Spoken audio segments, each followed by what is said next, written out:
ये एहतजाज जो आयो लिगारी बिजराणी गोठ के बारन मानून की घुर्रा तो गोठ लिगारी बिजराणी के गोठ लिगारी बिजराणी मोरे शहर का तकरीबन 12 का 15 किलोमीटर अंदर आ कच्चे वाले पासे आ इन वक्त ताईं इन गोठ के रोड कोने इन एहतजाज की अगवाणी कुमल पी करे जका 6 क्लास की शागिर्दियाणी आ ही बार पिया कन जेके स्कूल में पढ़न था हिनन जो चवण आ त बाबा रोड न हुजण जे करे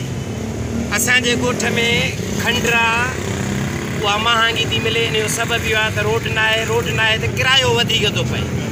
असांजे गोठ मां जेकॾहिं ॿार स्कूल पढ़नि था उन्हनि खे तकलीफ़ थी थिए ऐं पंधु वञिणो थो पए ॿिए ॻोठ कचेरो में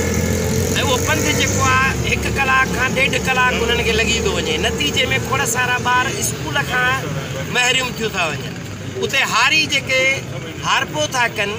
उन्हनि जो कमु था या ॿी जेकी जिन्स आहे उहा शहर ताईं मंडी ताईं या मिल ताईं जॾहिं पहुचाइनि था उहा महांगी थी थिए ऐं हिननि ॿारनि जी अॻुवाणी में हिन सॼे एहतजाज जे अॻुवाणी जेकी करे पई उहा कुमल बि करे ऐं इहा हिन हुकूमत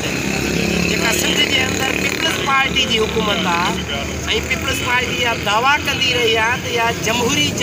जदोजहद में हिन क़ुर्बानियूं ॾिनियूं उन हुकूमत खां घुरां त ही ॿारड़ा ही ॻोठाणा पंहिंजे ॻोठ जो रोड जी घुर था कनि ऐं ही हिन वक़्तु 7हों एहतजाज आहे ऐं सिंध हुकूमत इन खे को नोटिस कान पई वठे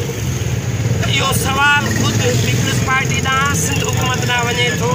त तव्हां जॾहिं जमहूर जे आवाज़ उन जे मुतालबनि जो नोटिस नथा वठो त पोइ तव्हां ते सवाल ईंदो छाजे करे त हितां जी इस्टेब्लिशमेंट जी इहा पॉलिसी रही आहे त माण्हू डीपोलिटिसाइज़ रहनि माण्हू गैर सियासी रहनि माण्हू सियासी अंदाज़ सां घुर न कनि ऐं पीपल्स पार्टी जेकॾहिं सियासी अंदाज़ सां जेका घुर थिए थी ऐं ॿार था कनि जेके 6 क्लास जा 9 क्लास जा प्राइमरी जा मिडिल जा उन्हनि जी घुरनि ते तव्हां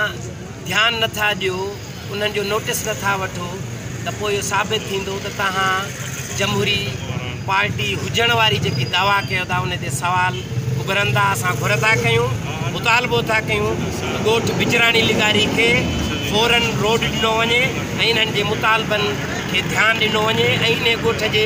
ॿियनि मुतालबनि ते बि ध्यानु ॾिनो वञे।